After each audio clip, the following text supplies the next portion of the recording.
Oh, hello, Dixie, you there? Please. I always do this on my lines. I just fluff endlessly.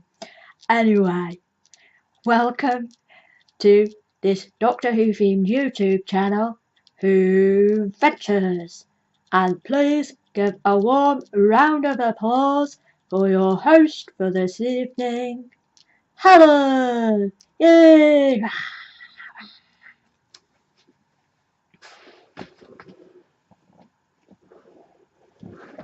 Hello, thank you to my co-presenter. Hiya. So I'm back doing my reviews for the new era of Doctor Who.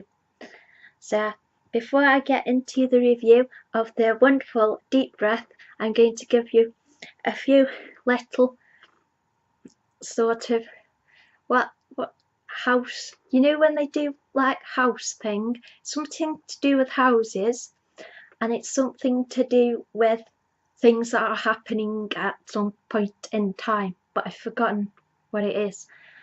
So I have to say, first of all, thank you for the prompt from a fellow Gallifrey baser who PM'd me and asked if I was doing a review for Deep Breath, and that was really good because it prompted me to get this done and get started on my extravaganza. So prompts are very helpful to me, so thank you very much.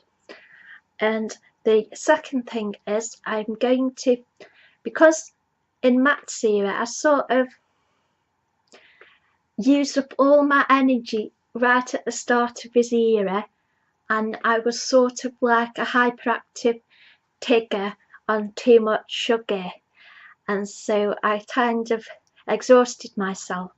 But for this era, I'm going to be more like Owl or Piglet and be more calm and relaxed. So Thursdays are going to be my review day. So that gives me time to watch the episode, sleep a bit because I probably exhausted myself from being hyperactive, and then gives me a nice few days to discuss and debate things on Gallifrey Base and sort of get sort of different views what perhaps I hadn't thought of.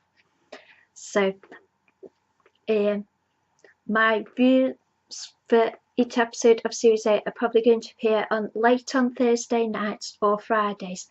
Now I say all that, but don't, because like some YouTubers, like they make schedules and people complain if they miss a day. Don't set a calendar or a watch by anything I say regarding schedules. But I'm hoping I will be able to have Thursdays as my review day. So yay. Also, I got really pretty for Peter because I really want to be pretty for him. And Samuel Anson, he's so lovely. When I tweet him things like artwork and that, he's retweeted them, and that makes me feel so brilliant that a major star in the new series of Doctor Who is actually noticing me and retweeting my artwork. So that really means a huge amount to me. So thank you.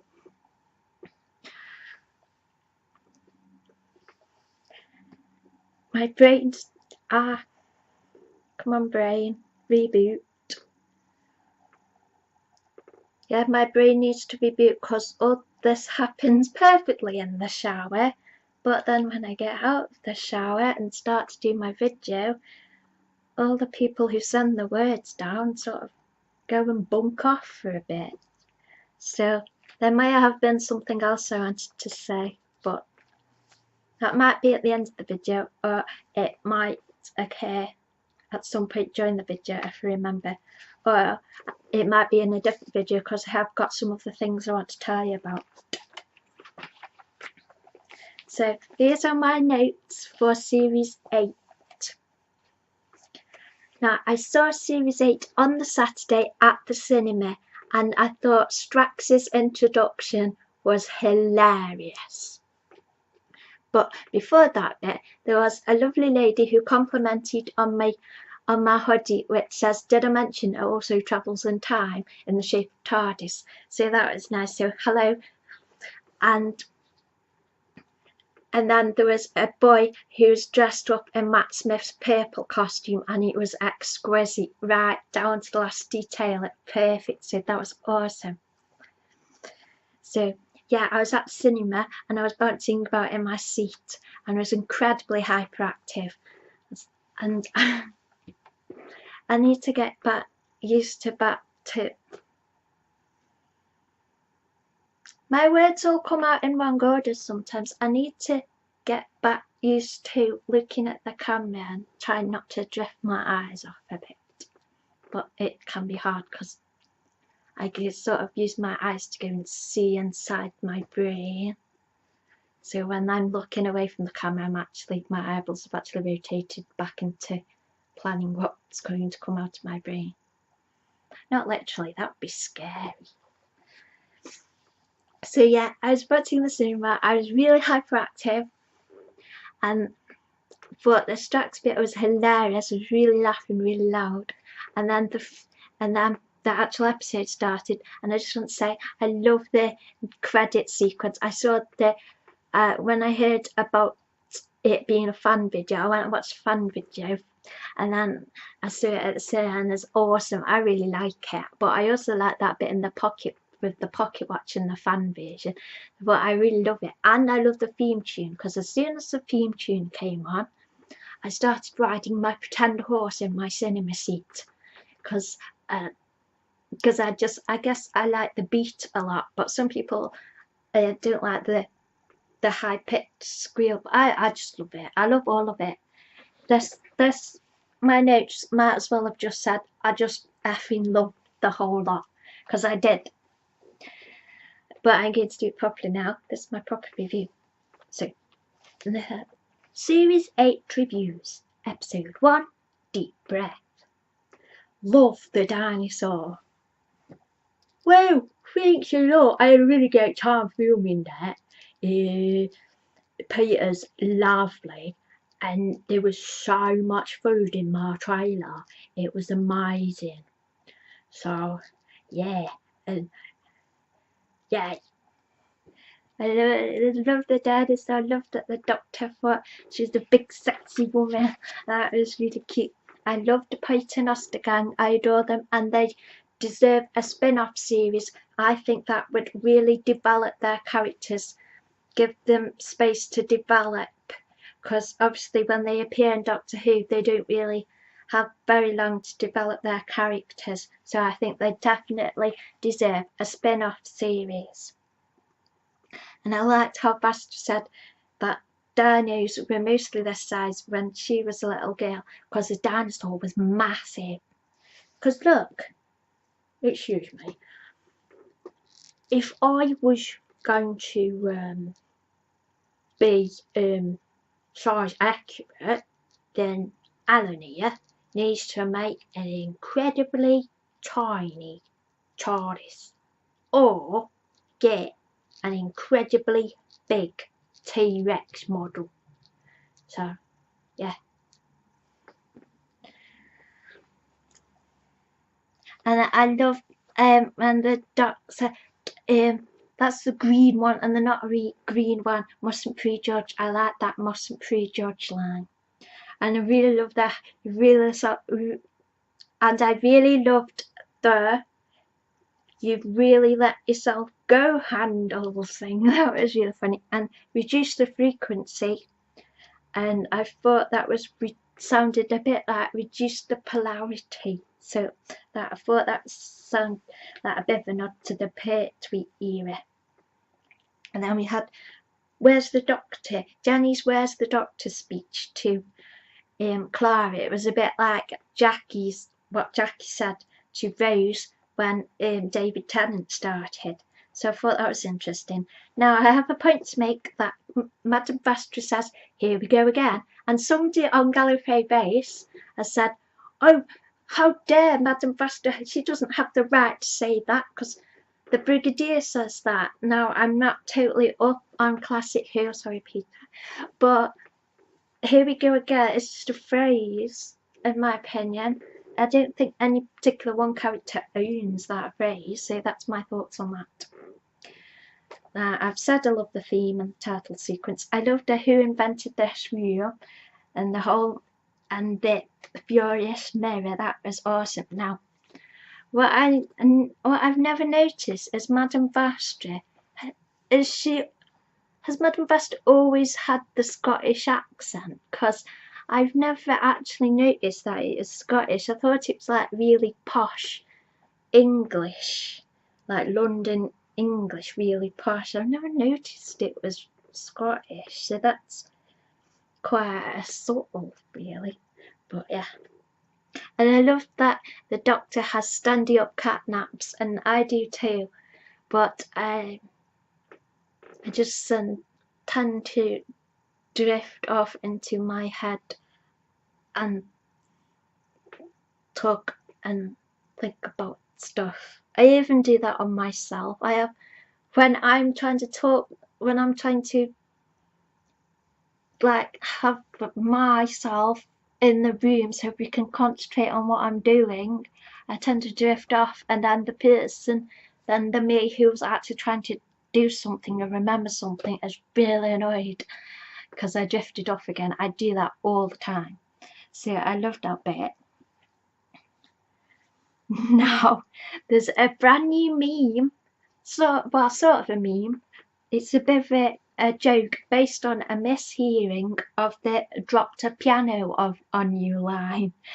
And I won't say what it is because it's slightly rude, but it's hilarious. So whenever I see that on Gallifrey Base, I had a mouthful of cereal earlier, and the cereal stayed in that bit, and then all the milk came out the sides of my mouth.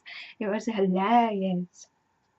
Then I loved how the thwack noise when the Doctor flits back onto the bed, it actually sounds like the piano strings breaking. I like that.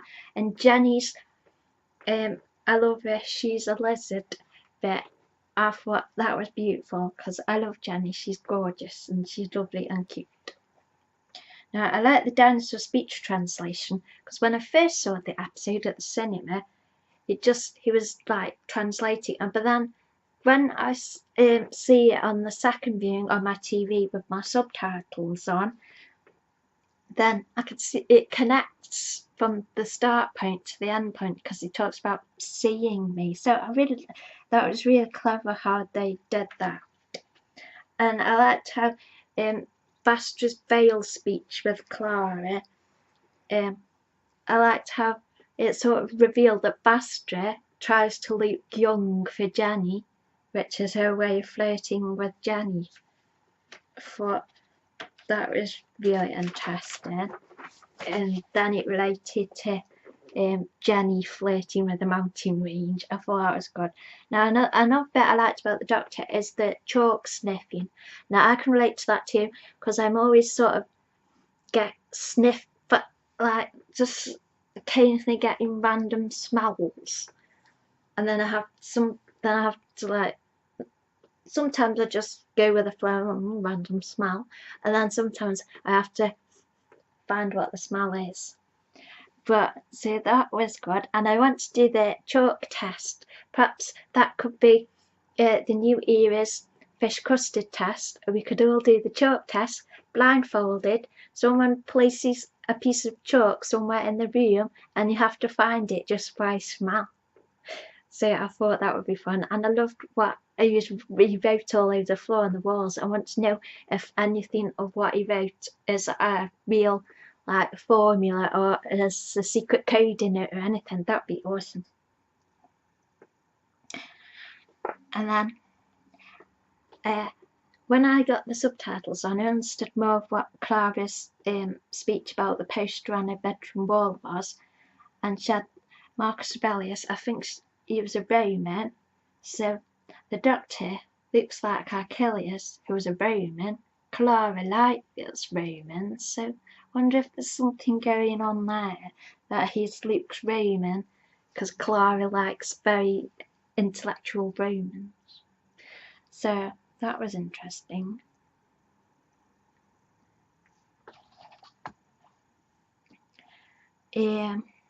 Sorry, my screen went blank for a minute. Where was I? Yeah, I love the Doctor's hand gestures to the dinosaur. That was awesome. It's really cute. And then when I got home, I did a Pizza Hut, and took fried chicken and a Pizza Hut. Like he was doing that. But he wasn't. But it's really awesome. And then I loved that bit. Oh, that was so cute. And then when the Dan and they can't tell his hands apart bit, that was, oh my notes are on the wrong order. But that was funny. And then the Doctor saying she was scared. That reminds me of Eccleston when he was then the space pig and saying, but he was scared. I thought that was quite similar. And I loved that. Have there been any similar murders? I can't do the accent, but that's like, and I don't remember which Scottish detective it is who is famous for that, saying that. But I thought that was really funny. And I love that it was like Sherlock, the Doctor has taken up the case. And then later on it was that games of thought, we need lots of tea. I love that it was sort of Sherlock, more Sherlocky than usual. And I obviously loved that Strax is melting with acid line, that was funny. And the paper that knocked Clara out, that was funny too. I adore Jenny's blue corset outfit, that's gorgeous. I think it's really flattering and the colour's awesome. And then I noticed a little tiny blip in the editing when Strax gives Clara the big bucket of water. Then the next scene is like vanished quicker than Strax could have taken the bucket and put it down again. So that was a little editing spot. Then I love the could be sport. Now Strax can't tell genders apart, so Clara was envisioning young women getting up to hijinks, which was funny. And then the Strax's violent poor line was good. And Elizabeth Sladen's husband, he was amazing. I didn't really have the knowledge of who was in the scene, but it's just brilliant. Then I liked how the Doctor couldn't find the weird cold and said wet and bitey, so described what it felt like. So that I like that. And then I loved that never knew where the faces come from. Who found me this face? And my face is fresh on. Those really awesome lines, really like that. And obviously the independent state of eyebrows was brilliant too. And that you can complain about things now. Now I loved Jenny posing, and I really want to paint that. Because if that's just not going to paint it, I really want to paint it. So that I might be doing a painting of that at some point. Then they said the games thought were going to need a lot of tea, and then Buster was Scottish again, which I didn't realise. Then we got to the restaurant, and that was an awesome scene, and I loved how it developed when the Doctor said, I don't want it to change. I thought that was really sweet. And then the look without looking bit, that was fun too. And then another joke I really like on Gallifrey Base is, you know the man eating chips in Bells of St. John? Well, he's a cult icon. And lots of Gallifrey Base people think he's absolutely brilliant and should be in the show again. Now, somebody saw that one of the robot people, and he had straggly hair and a beard, and he was thin, and somebody captioned it, the man not eating chips, because none of the robots were eating, which I think is hilarious. And I love that the Doctor wants a children's menu, which I've connected to. He actually is looking for the John Pertwee recipe book, because that's got lots of pictures in it. And I'll have to see if it's got a recipe for sausages in it too. Now, I really liked how when he was explaining about the restaurant bit, he said, factually it's this, functionally it's that. I really like how that use of sort of language. So I hope there's more of that. Then, ooh, the symbolism when Clara kicked the Sonic into his knackers. Now, that was really funny. So I think maybe Clara's the man and he's the woman, or it's just kicked him in the nuts. Just So that's interesting. Then Captain, My Captain, that was really spooky and poignant because the wonderful Robin Williams, who I'm still sad about and still not really brave enough to watch his films again yet. But I thought that was really poignant and quite eerie. And then there's a bit where they keep going on about spare parts, which reminded me of the book, that story book, which I hadn't read yet, but I'll try and read some more of the non-TV stuff. And then the Doctor is saying some of that looks Roman. Now the thing is, the Doctor was sort of reflecting how the robot, and it was actually about the Doctor. So he's talking about his own face there. Some of that looks Roman. So that was interesting. And then that mask when he sneaked in, and he had, oh yeah, Jenna was awesome in that bit when she was facing up to the robot, and then the Doctor comes in with the mask, and then some people have said when he peels it off, it looks a bit like Matt Smith's face. It does a little bit, but I don't know how complimentary that is to Matt Smith. And then 5'1" and crying, never stood a chance. I thought that was good. And I like that. Hate being wrong in public. Yeah, because that's really embarrassing. And then when Strax just plummeted down, and I love that they're still going to close your restaurant. And that was awesome. And I like when the Doctor was waving from the hydraulic seat when he snuck on the bottom of it. And then we got another similarity between the Doctor and the Robot Man, and about spaceship crashed in the past, taking the long way round. So that was interesting. Now there's another thread on Gallifrey Base that says, so the Doctor drinks alcohol now. And I've just realised from my rewatch that if we're going by this episode, the Doctor seems to take a firm stance of not drinking, because the dialogue is, he offers the robot a drink, holds the glass, and says, come on, it's only human. And then the robot says, I'm not human. And the Doctor says, neither am I. So because they're not human, they don't drink. So that was interesting. I loved the broom speech because I really loved that.